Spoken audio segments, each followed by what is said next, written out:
Chapter 3 कक्षा 12 भूगोल long और शॉर्ट क्वेश्चन सॉल्यूशन एंस आधारभूत उद्योग क्या है? उदाहरण दे। उत्तर आधारभूत उद्योग एक ऐसा उद्योग है जिसको खोलने या चलाने में करोड़ों अरबों रुपया लगते हैं। मजदूर भी भारी संख्या में लगते हैं। साथ ही साथ इस उद्योग को खोलने में साहस की भी जरूरत होती है, जैसे सीमेंट उद्योग, चीनी उद्योग, कपड़ा उद्योग, लौह इस्पात उद्योग आदि। इन सब उद्योग को खोलने में जगह, पूंजी तथा श्रम की अधिक जरूरत पड़ती है। 2. सामूहिक कृषि का वर्णन करें।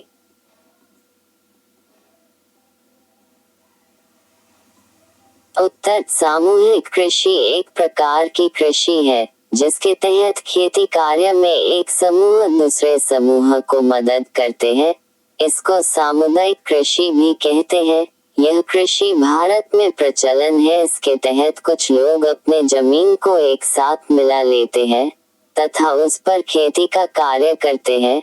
इस कृषि से सिंचाई करना भी बनता है तथा पैसों की बचत भी होती है, श्रम भी कम पड़ता है तथा कम लागत में उत्पादन अधिक होता है। 3. पारिस्थितिकीय संतुलन को प्रभावित करने वाले 2 कारकों का वर्णन करें। उत्तर पारिस्थितिकीय संतुलन को प्रभावित करने वाले डी कारक निम्न हैं जो इस प्रकार से है। क.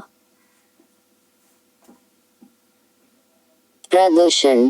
प्रदूषण के कारण पर्यावरण असंतुलित होता है, CO2 की मात्रा बढ़ जाती है तथा जीव जंतु को भी खतरा उत्पन्न हो जाता है।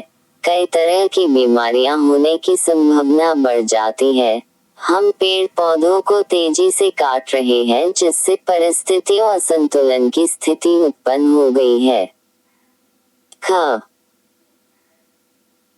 जनसंख्या में वृद्धि। आबादी को तेजी से बढ़ने के कारण अपनी आवश्यकताओं की पूर्ति के लिए प्रकृति के साथ छेड़छाड़ करते हैं, जिससे प्रकृति का संतुलन दिन प्रतिदिन बिगड़ता ही जा रहा है।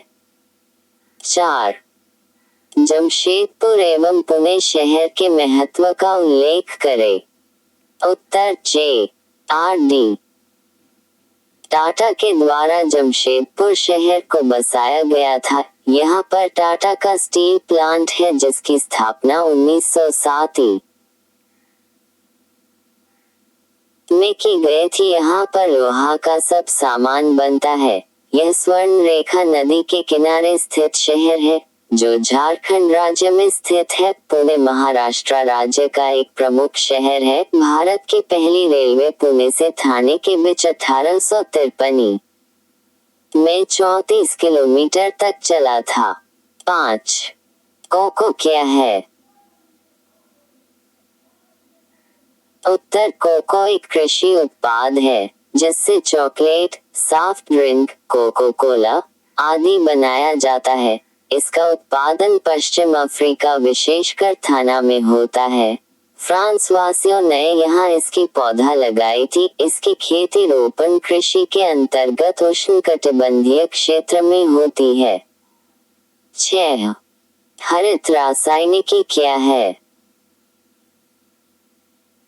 उत्तर हरित रासायनिकी एक प्रक्रिया है जो वातावरण में हानिकारक तत्वों के पैदा होने की प्रक्रिया को कम करता है या खत्म करता है। हरित रासायनिकी को सतह पोषणीय रासायनिकी भी कहा जाता है। यह प्रदूषण का संकेत है। 7.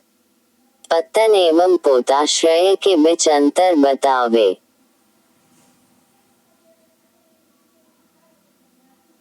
उत्तर पत्तन समुद्री तट पर स्थित वह स्थान है जहां पर जहाज लगता है तथा वहां से खुलता है। यहाँ समुद्री मार्गों से भारी मात्रा में माल आता है तथा यहाँ से जाता है। इसके विपरीत पोताश्रय या बंदरगाह समुद्र के आंशिक रूप से स्थल से घिरा भाग होता है। यह जहाजों को खुले समुद्र की तूफानी ऊंची नीची और तेज गति वाली शहरों से सुरक्षित प्रदान करता है। 8. सतत पोषणीय विकास क्या है? उत्तर, सतत पोषणीय विकास एक नवीन धारणा है जिसका उदय 1960 में हुआ था। इसी संदर्भ में संयुक्त राष्ट्र संघ नए विश्व पर्यावरण और विकास आयोग की स्थापना की। सतत पोषणीय विकास का अर्थ होता है एक ऐसा विकास जिसमें भविष्य में आने वाली पीढ़ियों की आवश्यकता की पूर्ति करना। इस विकास के दो दृष्टिकोण हैं, पर्यावरणीय एवं आर्थिक दृष्टिकोण। 9. भारत में घटते जल संसाधन के कारकों का वर्णन करें।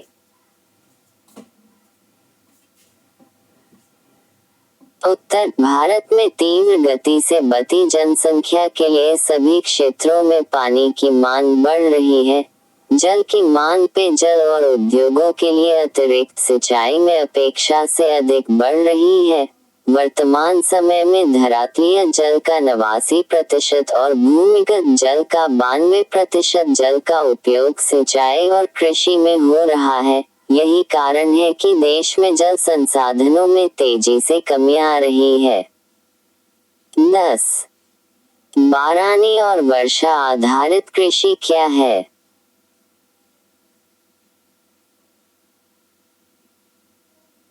उत्तर, बारानी कृषि उसे कहते हैं जिसमें सिंचाई का सहारा नहीं किया जाता और केवल वर्षा के सहारे खेती की जाती है।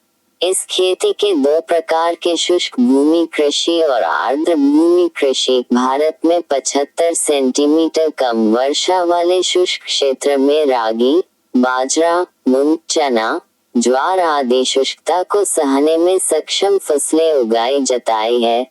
आर्द्र कृषि के अंतर्गत वर्षा ऋतु में चावल, जूट, गन्ना आदि खेती वर्षा आधारित होती है। 11. नगरों, महानगरों, मेगा नगरों में अंतर बतावे। उत्तर, जनसंख्या के आधार पर शहर, नगर, महानगर तथा मेगानगर शहर उस अधिवास को कहते हैं जिसकी जनसंख्या कम से कम 5000 हो, जनसंख्या का घनत्व प्रति वर्ग km 400 व्यक्ति हो, 75% पुरुष या श्रमिक कृषि कार्य को छोड़कर अन्य कार्य को करता हो, तथा जहां नगर पालिका, निगम, छावनी, बोर्ड या अधिसूचित नगरीय क्षेत्र समिति हो। नगर के लिए 1 लाख से अधिक जनसंख्या ही, महानगर के लिए 10-15 लाख तक तथा मेगानगर के लिए 50 लाख से अधिक जनसंख्या हो। 12. भारत में घटते लिंगानुपात के कारणों का वर्णन करें। उत्तर, भारत में घटते लिंगानुपात के दो निम्न कारण हैं जो इस प्रकार से है। क. सामाजिक कारण, भारत में स्त्रियों की अपेक्षा अधिक पुरुष जन्म लेते हैं क्योंकि भारत एक पुरुष प्रधान देश है जिसमें स्त्रियों का स्थान गौण रह जाता है। भ्रूण हत्या के तहत बेटी को पेट में ही मार दिया जाता है। ख. वैज्ञानिक कारण, जब से लिंग का पता लगाने वाला मशीन आ गया है तब से भ्रूण हत्या तेजी से हो रहा है और लड़कियों की संख्या कम हो रही है। 13. गुच्छित एवं बिखरी बस्तियों में अंतर बतावे। उत्तर, गुच्छित बस्तियां वे होती है जिसमें मकान एक दूसरे के समीप बनाए जाते हैं तथा यहाँ रहने वाला समुदाय मिलकर रहता है तथा उनके काम कार्य भी समान होते हैं। इस प्रकार की बस्तियां नदी या घाटियों के उपजाऊ मैदानों में विकसित होती है। इसके विपरीत बिखरी बस्तियों में मकान दूर दूर पर अलग अलग होते हैं। जंगली क्षेत्रों और पहाड़ी ढालों पर इस प्रकार की बस्तियां विकसित होती है। 14. बहुपक्षीय व्यापार क्या है? उत्तर, बहुपक्षीय व्यापार बहुत से देशों के साथ व्यापार करना है। एक देश अन्य देशों के साथ व्यापार कर सकता है। देश कुछ व्यापारिक साझेदारों को सर्वाधिक अनुकूल राष्ट्र की स्थिति प्रदान कर सकता है। 15. पर्यटन के कोई 2 लाभों का वर्णन करें। उत्तर, पर्यटन घूमने के लिए एक यात्रा है जो मनोरंजन के लिए किया जाता है। इससे लोगों को रोजगार भी मिलता है तथा देशों को राजस्व प्राप्त होता है। 16. निश्चयवाद क्या है? उत्तर, निश्चयवाद पर्यावरणीय एक पुरानी विचारधारा है। इसके अनुसार विकास की प्रारंभिक अवस्था में मानव प्राकृतिक वातावरण से अधिक प्रभावित हुआ और उन्होंने प्रकृति के आदेशों के अनुसार अपने आप को ढाल लिया। इसका कारण है कि मानव के सामाजिक विकास की अवस्था आदिम की और विज्ञान का स्तर अत्यंत निम्न था। 17. मानव भूगोल को परिभाषित करें।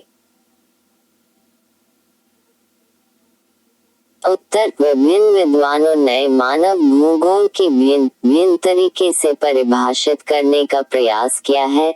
इसमें कुछ प्रमुख निम्न हैं, जैसे रेडजेल के अनुसार मानव भूगोल के दृश्य सभी वातावरण से संबंधित होते हैं जो स्वयं भौतिक दशाओं का एक योग होता है। फ्रेडरिक रेडजेल को वर्तमान का जनक माना जाता है। 18. लिंग संरचना क्या है? उत्तर, लिंग संरचना का अर्थ है किसी जनसंख्या में स्त्रियों और पुरुषों का अनुपात। इसकी माप लिंग अनुपात या यौन अनुपात के द्वारा की जाती है।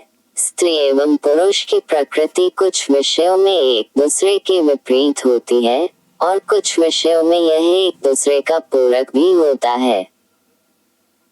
लिंगानुपात कुल स्त्रियां कुल पुरुष x 1000। 19. कृषि घनत्व क्या है?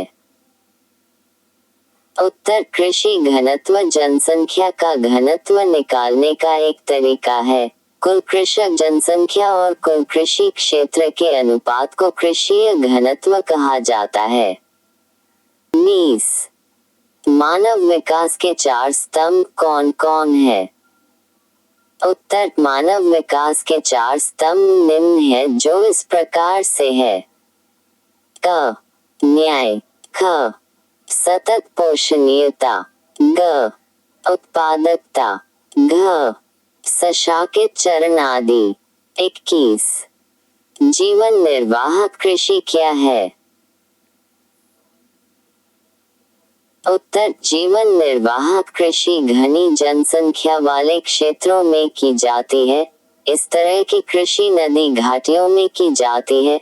इस कृषि प्रणाली में फसलों का उत्पादन स्व उपभोग के लिए यानी परिवार के जीवन निर्वाह हेतु किया जाता है, न कि बिक्री हेतु। 22. खनिज आधारित उद्योग क्या है?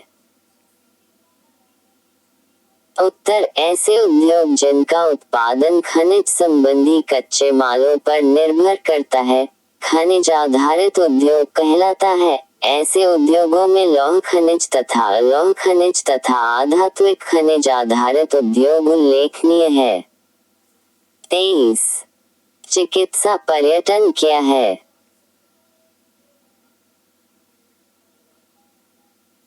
उत्तर, भारत विश्व में चिकित्सा पर्यटन में अग्रणी देश बनकर उभरा है।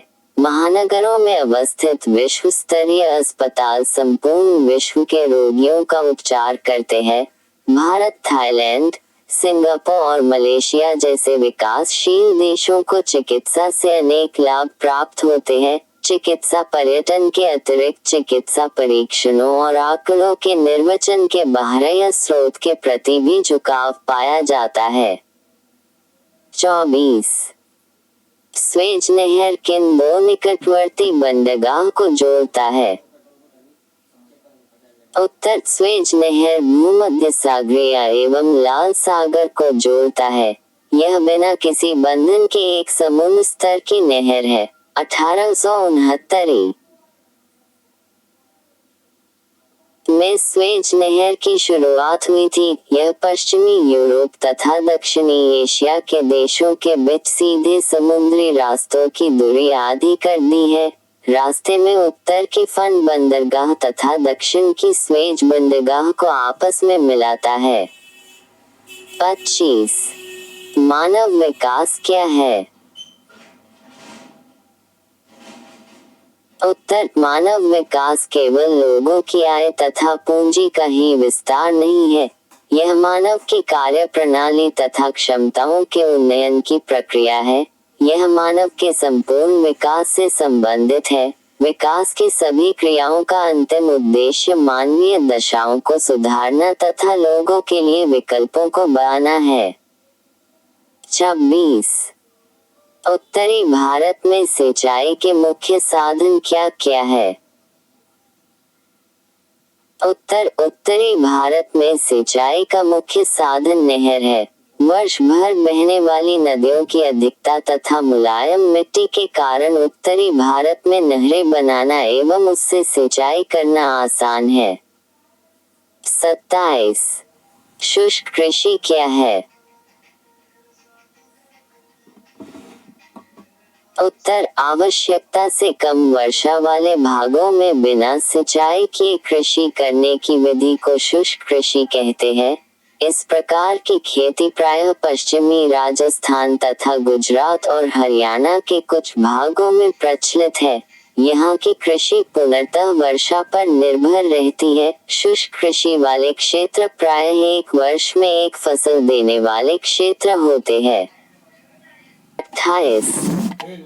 ऊर्जा के नवीनीकृत तथा अनवीनीकृत साधनों में अंतर बतावे।